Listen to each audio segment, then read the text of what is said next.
بسم الله الرحمن الرحيم. Yeah. You met your friend, and then what Yeah, happened? so it wasn't really until I was dating this guy that I kind of delved more into it and what it was about. Because, I had Muslim friends and they've explained it to me. And, Did your search start before dating this guy? Like, in general religions? Yes. Okay. Yes. So I knew I wasn't connected with Christianity, so I kind of was on my own wave of, like, praying to God myself and, kind of, like, talking to him or talking to them and just being like, what do I do? Like, what is out there? Like, what am I going to do? Like, I don't feel connected with Christianity, but I still want God in my life. And I was kind of researching Judaism. I really didn't practice it a whole lot. I didn't go that much into it because I was talking a lot to my ex at the time, and then he was just like, well, I can obviously tell you more about it if you want. Once him and I stopped talking, then I, did my own research for about 6 months. 6-7 months, yeah, because I kind of did it in December, and it wasn't really till the late summer till I fully decided this is what I want.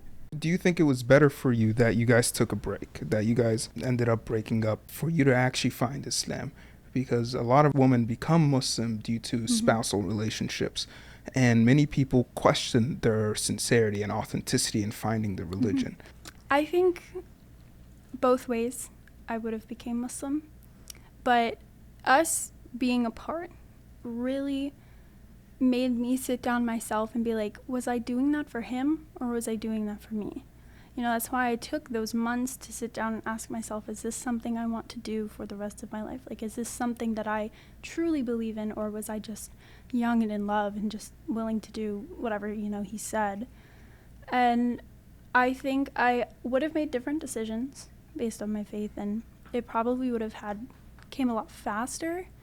But if you are ever questioning your religion because of a spouse or somebody you're into or you're dating, you have to remove them from the equation, because it's nobody else's decision except yours, because this is your connection with God. This is your relationship and what you want for yourself. And if you can't remove yourself from it, and then if you get hesitant, I don't want to say hesitant because there's always hesitancy with, changing your life and stuff like that. But if you find yourself sitting there and being like, did I really want this? Because you don't want to go down the road in, like, however many years, let's say you're not apart anymore, and be like, man, I really made a mistake.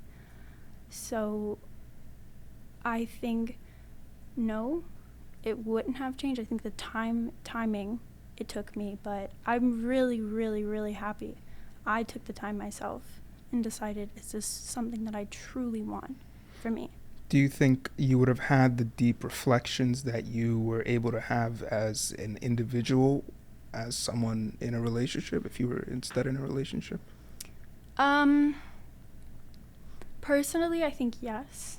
Because with any big decision in my life, I like to come to myself and be like, is this something for me, or am I doing this for somebody else? What's your advice to women who are in relationships and with Muslim men and are attempting to make this transition to Islam?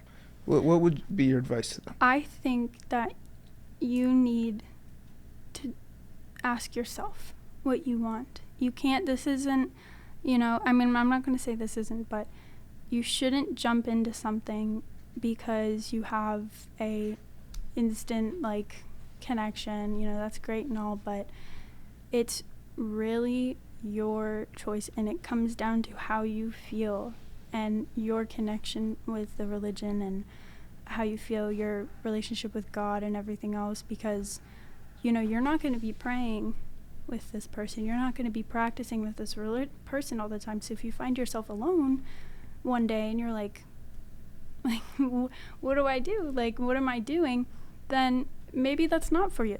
Maybe this isn't what you want to do. So it's more of a personal and internal reflection about yourself and your beliefs rather than a unit, because once you have that individuality, then you could become a unit. Yeah, because like you said, there's no way, once that person's gone, let's say they're on a trip or they're just at their home or something and you're alone, there's no one holding your hand. There's no one telling you fear Allah. There's no one telling you fear God. No one telling you to pray, put on hijab, and all these things. Like, Islam demands of you certain things. And I don't think you're able to do that if your heart isn't convinced first.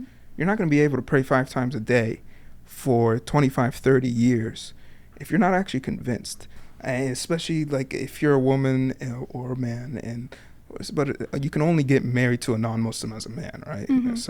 So if you're a woman that marries a Muslim and you are non-Muslim, then life isn't going to be beautiful in 10, 15 years where you're still looking at him as this handsome guy who's young, and he's going to be a little bit fatter. You're going to have kids. You're going to be, your body got destroyed by having 3 children or whatever, right? So you're going to look, and then there's beautiful looking dudes all around you or women and whatever. You're going to question yourself. You might even have a life crisis, a midlife crisis. So you have to make sure that this religion is something that you are choosing alone, like you're saying. Yeah.